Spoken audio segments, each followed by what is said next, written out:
Saúdo a todos os nossos queridos irmãos com a paz do Senhor. Estamos iniciando a Semana Nacional da Oração. É um trabalho da Igreja Evangélica Assembleia de Deus, programado pela nossa CGDB, pois durante essa semana estaremos agradecendo a Deus pelos 109 anos das Assembleias de Deus no Brasil. Para tanto, eu quero convidá-lo que abra a sua Bíblia comigo. Estaremos lendo no livro dos Salmos, de número 55 e o verso 17, onde assim está escrito: de tarde e de manhã e ao meio-dia orarei e clamarei, e ele ouvirá a minha voz. Durante essa semana estaremos fazendo uma programação de oração. Cada dia teremos um propósito de oração.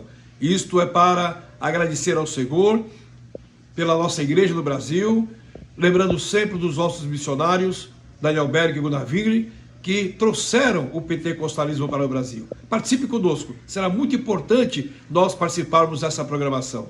Portanto, eu quero apresentar a cada um a programação de oração durante essa semana. Amanhã, segunda-feira, dia 15, estaremos orando pela saúde de cada um de nós, saúde física, espiritual e emocional. Na terça-feira, dia 16, estaremos orando pelo governo brasileiro. No dia 17, na quarta-feira, estaremos orando pela nossa economia. No dia 18, que é na quinta-feira, aí sim estaremos orando pela nossa igreja, agradecendo pela chegada do pentecostalismo no Brasil e orando pelo fortalecimento da nossa igreja. Na sexta-feira, dia 19, orando pelos irmãos que tiveram perdas e luto, aqueles que estão em luto por um momento tão difícil que estamos vivendo. E no sábado, dia 20, estaremos orando pela família, as famílias da nossa igreja, pelo fortalecimento das famílias.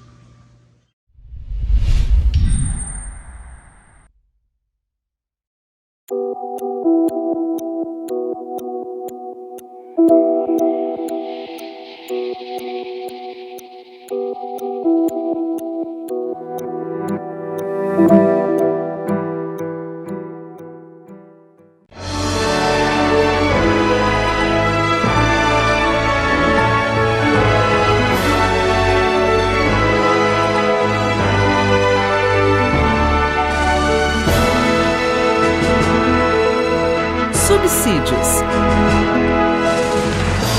Lições Bíblicas Adultos. Lição 12. A conduta do crente em relação à família. Prezados irmãos e irmãs, outra vez vos cumprimento com a paz do Senhor. Nós estamos juntos para estudarmos a lição de número 12, a conduta do crente em relação à família. Temos estudado já na Epístola aos Efésios, capítulo 1, capítulo 2, capítulo 3, capítulo 4, e hoje vamos ao capítulo número 5, quando o apóstolo Paulo vai tratar do relacionamento familiar. Ora, a igreja eleita é formada por judeus e gentios que integram o corpo de Cristo.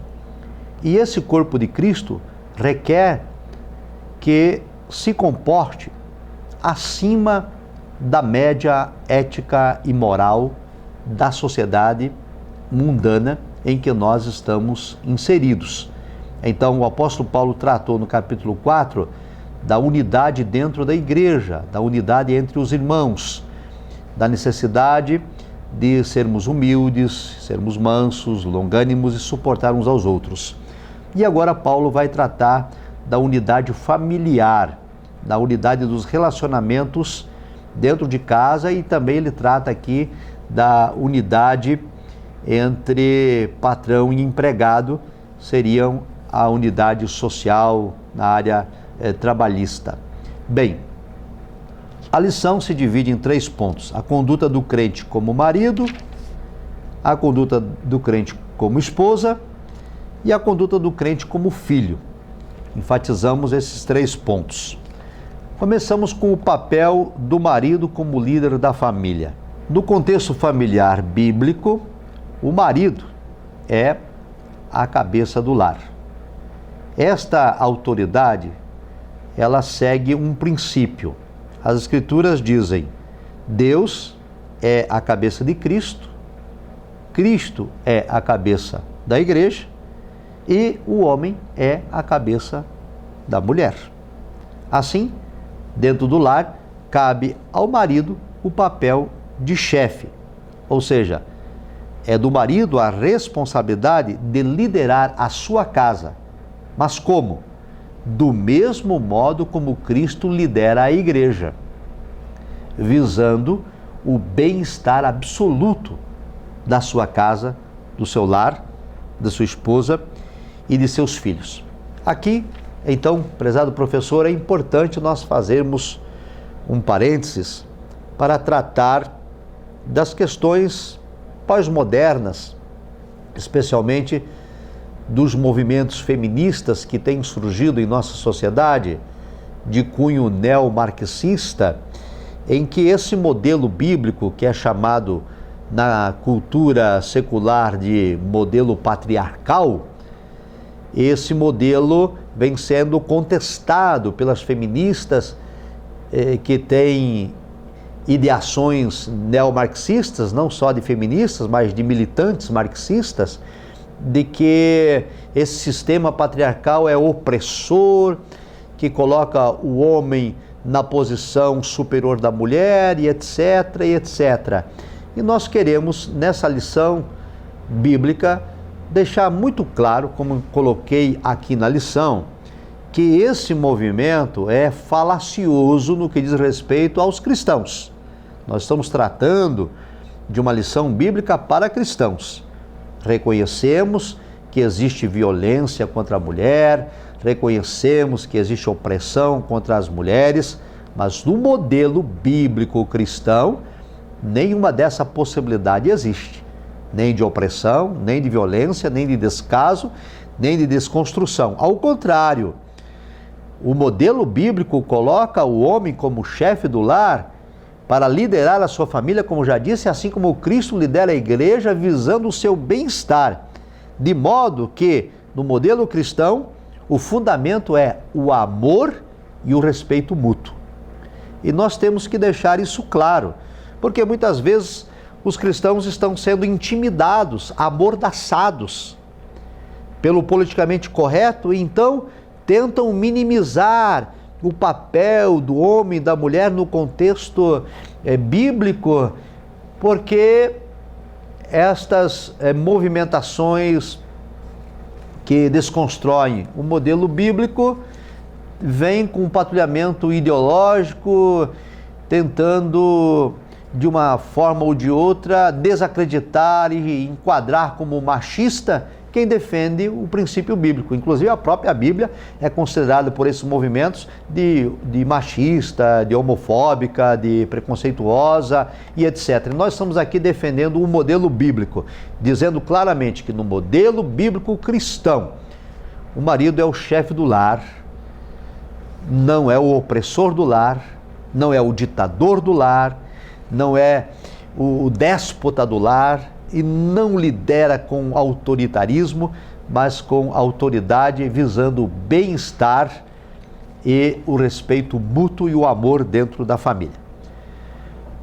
Desse modo, destacamos aqui no subponto 2 que o amor é o elemento primordial, porque o marido deve, além de liderar o lar, segundo a Bíblia Sagrada, amar a sua esposa assim como Cristo amou a igreja. E como foi que Cristo amou a igreja? Cristo amou a igreja sem que a igreja merecesse o seu amor. O amor de Cristo para a igreja é incondicional. Desse modo, o marido deve amar a sua esposa. E mais, a Escritura diz que Cristo se entregou por amor à igreja. Ele se sacrificou por amor à igreja. E é assim, esse amor altruísta, esse amor sacrificial, que o marido deve ter para com a sua esposa, visando o seu bem-estar, visando a sua saúde, a sua satisfação, as suas necessidades sanadas em todas as áreas. Então, o cuidado do marido para com a esposa está fundamentado aqui no capítulo 5, versículo 28, e a parte B, Paulo diz assim: quem ama a sua mulher, ama-se a si mesmo. Ou seja, assim como o homem tem cuidado de si mesmo, ele deve cuidar da sua esposa. deve cuidar da saúde, cuidar do bem-estar e proporcionar à sua esposa uma vida digna. Não apenas a provisão material, mas também afeto, carinho, consideração, honra. E esse tratamento que o marido deve dispensar à esposa não deve ser restrito ao lar, em quatro paredes, mas deve ser público, notório, diante da sociedade, diante da família, diante da igreja, diante da vizinhança, diante dos colegas. Deve ser público diante de todos. Este é o preceito bíblico. E nesse preceito bíblico não há nada de opressor, não há nada de machismo, não há nada de cultura déspota. Ao contrário, aqui no modelo bíblico, a função de liderar requer amor altruísta, cuidado com o bem-estar do outro, respeito mútuo. Esse é o modelo bíblico cristão. Portanto, nós não precisamos nos preocupar com as críticas que recebemos por parte de movimentos que querem desconstruir esse modelo bíblico chamado de modelo patriarcal. No segundo ponto, nós tratamos da conduta do crente como esposa. Aí vem o conceito de submissão cristã. As Escrituras ensinam a sujeição de uns para com os outros. E aqui o apóstolo Paulo fala sobre a sujeição da igreja a Cristo, da esposa ao marido, dos filhos aos pais e dos empregados aos seus patrões. Então existe uma ordem de sujeições e não está estrito ou restrito apenas à mulher. Assim como a igreja está sujeita a Cristo, diz o apóstolo Paulo, assim também a esposa deve estar sujeita ao marido. Então não se trata de uma sujeição irracional. Ora, a igreja se sujeita a Cristo porque Cristo a ama. O apóstolo João disse: nós o amamos porque ele nos amou primeiro. Não há nenhuma dificuldade em alguém sujeitar-se a alguém que lhe ama de um modo incondicional. É claro que a Bíblia Sagrada está falando sobre isso, a sujeição da esposa ao marido que a ama, como Cristo amou a igreja. Dessa forma, não há nada de depreciativo nessa conduta, pois retrata o mais alto nível de relacionamento conjugal, que se relaciona à sujeição da esposa ao seu marido, assim como a igreja se sujeita a Cristo. A condição da mulher cristã é muito diferente da condição presente no judaísmo e na cultura grega. Por exemplo, no judaísmo a mulher ocupava posição secundária, era parte da propriedade do homem. Na sociedade grega, as mulheres eram tratadas como inferiores e muitas vezes as esposas eram até escravizadas pelos seus maridos. No Evangelho de Cristo, nada disso acontece. Cristo alça as mulheres à posição de igualdade. No Evangelho não há diferença entre macho e fêmea. No Evangelho não há diferença entre judeu e gentil. No Evangelho não há diferença entre servo e livre. Ao conversar, por exemplo, com a mulher samaritana, Cristo quebrou vários paradigmas daquela época. Ele se opôs ao preconceito, se opôs à discriminação e deu atenção à mulher. Portanto, a mulher cristã desfruta de plena liberdade em Cristo e não está sujeita a nenhum sistema opressor ou de escravidão. A reverência que a mulher deve ao seu marido é no sentido de estar sujeita à sua liderança. Como aqui está destacado na lição, essa reverência consiste na maneira em que a esposa coopera com o seu marido, do modo que ela respeita o seu marido, da maneira que ela apoia a liderança de seu esposo, que o ajuda na condução das suas tarefas como líder Isso significa que a esposa participa das decisões, porém, ela não se comporta como opositora à autoridade do marido e nem desautoriza o seu marido na tomada de decisões. Esse é o modelo bíblico. Isso é o que a Bíblia ensina. E eu repito, nós estamos vivendo momentos difíceis em que o patrulhamento ideológico está presente na igreja. Alguns que se intitulam cristãos são militantes de movimentos feministas, de movimentos neomarxistas e querem introduzir dentro da igreja conceitos que são estranhos à doutrina cristã. Repito, o modelo bíblico coloca o marido como líder do lar, mas não como autoritário, não como déspota, não como opressor. Ao contrário, alguém que com altruísmo, com amor, visando o bem-estar, visando o respeito mútuo e a honra à sua casa, lidera assim como Cristo amou a igreja, se entregando por ela, assim faz o marido em relação à sua esposa. E a esposa que recebe todo esse amor, com alegria e com voluntariedade, se sujeita a ser amada e reconhece a autoridade de seu marido. No item 3, nós temos a conduta do crente como filho. Temos a responsabilidade dos pais. Os pais devem, conforme disse o apóstolo Paulo, criar seus filhos na admoestação e doutrina do Senhor. Doutrina quer dizer treinamento, orientação, desenvolvimento do caráter, pronta obediência às normas. E a admoestação significa instruir, advertir, facultar aos filhos a propriedade de distinguir o certo do errado, distinguir o mal do bem. E além de outras exortações, cabe aos pais estabelecer parâmetros de conduta, reagir contra a desobediência, estabelecer limites para seus filhos, estabelecer critérios da educação baseado na autoridade da palavra de Deus. E a conduta que se requer dos filhos é que sejam obedientes, que estejam sujeitos às orientações de seus pais. E o apóstolo Paulo lembra que na obediência aos pais existe uma promessa dupla. Os filhos obedientes que honram seus pais, eles recebem a promessa de prosperidade e longevidade de vida. De modo que, destacamos aqui na lição, enquanto os filhos estão sob a tutela dos pais, eles lhe devem obediência. E, durante a vida toda, os filhos devem honra para os pais, estando ou não sob a tutela dos pais.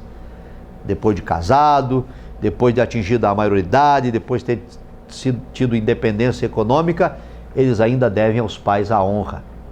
E honrar os pais, como destacamos aqui na lição, significa, entre outras coisas, respeito, amor e, quando necessário, até ajuda financeira. Desse modo, prezados irmãos, professores, professoras da Escola Bíblica Dominical, nós não podemos temer estudar a palavra de Deus tal como ela é, por conta do patrulhamento ideológico do qual vivemos, desses movimentos que aqui já citei. Porque o cristianismo bíblico, revelado nas Escrituras, não tem nada a ver com as críticas que se fazem ao modelo chamado patriarcal, sendo sistema opressor ou déspota de violência contra as mulheres. Ao contrário, o modelo bíblico honra as mulheres. O modelo bíblico manda os maridos amarem suas esposas, sacrificarem por elas, as honrarem, as tornarem dignas, e o Evangelho coloca as mulheres em patamar de igualdade. Portanto, concluo, homens e mulheres são iguais perante Deus. A diferença é de que Deus nos deu funções diferentes. Deus nos deu responsabilidades diferentes dentro do lar. E é isto que a lição destaca, é isso que o apóstolo Paulo enfatiza. Deus abençoe, um abraço, até a lição de número 13. Paz do Senhor.